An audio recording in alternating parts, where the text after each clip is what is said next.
نفسیات کے مطابق جو لوگ بائیں ہاتھ سے لکھتے یا کام کرتے ہیں ان کا دماغ عام لوگوں سے زیادہ تیز چلتا ہے اور وہ بہت تخلیقی ہوتے ہیں۔ کھانا کھانے کے فوراً بعد کبھی کوئی پھل مت کھایا کرو، یہ معدے میں جا کر تیزابیت بناتا ہے اور کھانے کی غذائیت کو ضائع کرتا ہے۔ اگر آپ اچھے ہیں تو آپ لوگوں کو نہیں بلکہ لوگ آپ کو کھوتے ہیں۔ پرفیوم کی بوتل ٹوٹنے پر شدید خوشبو ضرور آتی ہے لیکن آخری بار، لہٰذا جو آپ کے ساتھ مخلص ہیں انہیں بے وقوف مت سمجھیں۔ لوگوں کے حصے کی خوشی پر حسد نہ کریں کیونکہ آپ نے تو ان کے حصے کا غم تو دیکھا ہی نہیں۔ اگر جسم میں خون کی کمی ہے اور ہر وقت تھکن رہتی ہے تو روزانہ صرف 3 کھجوریں کھانا شروع کر دو، تمہارا جسم فولاد کی طرح مضبوط ہو جائے گا۔ اچھے لوگ ہیروں کی طرح ہوتے ہیں، انہیں ٹھوکر مارو گے تو وہ ٹوٹیں گے نہیں بلکہ پھسل کر تمہاری زندگی اور پہنچ سے دور چلے جائیں گے۔ جوڑوں کے پرانے درد اور معدے کی گیس سے نجات پانے کے لیے ادرک کا قہوہ پینا اپنی عادت بنا لو کیونکہ یہ جسم کے اندرونی دردوں کا سب سے بڑا دشمن ہے۔ نہانے کے فوراً بعد پاؤں کے انگوٹھوں پر سرسوں کا تیل لگاؤ، عمر بھر کبھی آنکھوں کی بینائی کمزور نہیں ہوگی اور نہ ہی چشمہ لگے گا۔ چھوٹے بچوں کو ہمیشہ چاندی کے چمچ سے کھانا کھلایا کرو، اس سے بچوں کا ذہن کمپیوٹر کی طرح تیز ہوتا ہے اور نظر بڑھتی ہے۔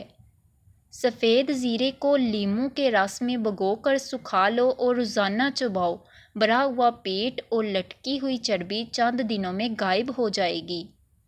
کسی کے سامنے کبھی اپنی محبت کی بھیک مت مانگو کیونکہ بھیک میں ملی ہوئی محبت سے انسان کی اوقات ختم ہو جاتی ہے۔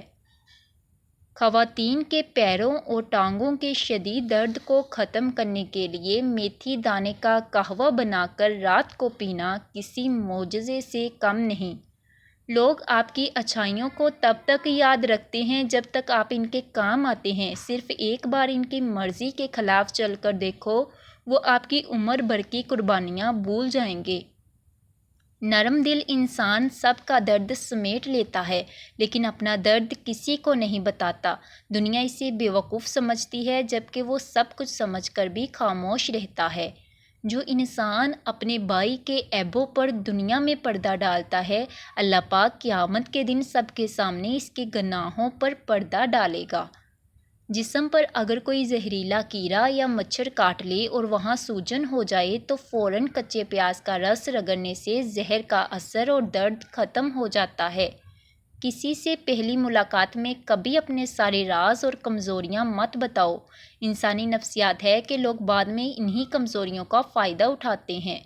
کھانا پکاتے وقت سالن میں دار چینی کا چھوٹا سا ٹکڑا ڈال دیا کرو، یہ دل کی بند رگوں کو کھولتا ہے اور ہائی بلڈ پریشر کو قابو میں رکھتا ہے۔ سفر پر جانے سے آدھا گھنٹہ پہلے پودینے کا قہوہ پی لیا کرو، اس سے راستے میں الٹی، متلی اور چکر آنے کا مسئلہ بالکل نہیں ہوتا۔ جس گھر میں ہفتے میں ایک بار سونف اور ہرمل کی دونی دی جائے، وہاں سے منفی توانائی، وبائی بیماریاں اور مچھر فوری بھاگ جاتے ہیں۔ جو انسان کسی کے ماضی کی غلطیوں کا مذاق اڑاتا ہے یا اسے طعنہ دیتا ہے، وقت کا پہیہ گھوم کر اسے خود اسی موڑ پر لا کر کھڑا کر دیتا ہے۔ سچا مخلص وہ نہیں جو آپ کی ہر اچھی بری بات پر تالیاں بجائے، بلکہ وہ ہے جو تنہائی میں آپ کو آپ کی غلطی بتا کر آپ کی عزت بچائے۔ جب تمہیں لگے کہ تمہاری محنت کا کوئی پھل نہیں مل رہا اور سب راستے بند ہیں تو یاد رکھو اللہ تمہارے صبر کا امتحان لے کر تمہیں سب سے بہترین وقت پر نوازے گا۔ جس گھر میں کپڑوں کی الماری کے اندر کافور کی گولیاں رکھی جائیں وہاں کپڑوں کو کبھی کیڑا نہیں لگتا اور گھر میں ایک بہترین خوشبو مہکتی ہے۔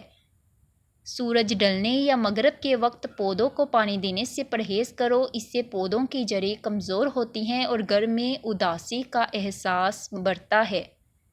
دہی کے اوپر ایک چٹکی کالی مرچ کا پاؤڈر چھڑک کر کھانے سے پرانی کھانسی، ریشہ اور سینے کی جکڑن منٹوں میں ٹھیک ہوتی ہے۔ صبح اٹھتے ہی پودینے کا ایک تازہ پتا منہ میں رکھ کر چبایا کرو، اس سے معدے کی پرانی گیس دور ہوتی ہے اور سارا دن منہ تر و تازہ رہتا ہے۔ نفسیات کہتی ہے کہ جو لوگ بہت چھوٹی اور فضول باتوں پر بھی ہنستے ہیں وہ اندر سے بہت اکیلے ہوتے ہیں اور اپنے دکھوں کو چھپانے کی کوشش کرتے ہیں۔ ویڈیو پسند آئی ہو تو ویڈیو کو لائک کر دیں۔